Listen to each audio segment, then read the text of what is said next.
இன்றைக்கி எங்கள் வீட்டில் உருளைக்கிழங்கு சாதம். எங்கள் பிள்ளைங்களுக்கு உருளைக்கிழங்கு சாதம்னா ரொம்ப பிடிக்கும். இப்போ 3 உருளைக்கிழங்கு எடுத்துருக்கோம். இதை தோல் நீக்கி கட் பண்ணி வைக்கணும்.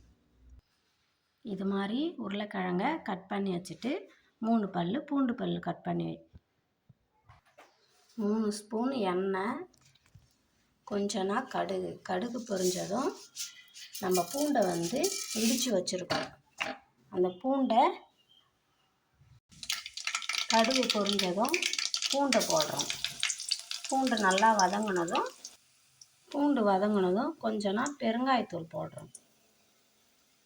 இது மாதிரி நல்லா பூண்டு வதங்கினதும் நம்ம சின்ன சின்னதாக கட் பண்ணி வச்சுருக்க உருளைக்கிழங்கு போடுறோம். இது மாதிரி நல்லா கிளறி விடுங்க.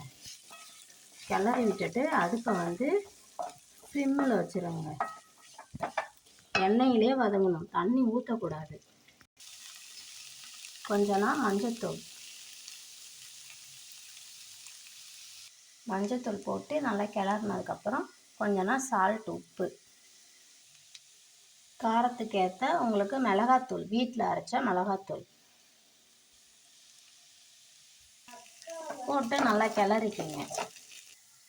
இதே மாதிரி இன்னும் நல்லா ஃப்ரை பண்ணணும்.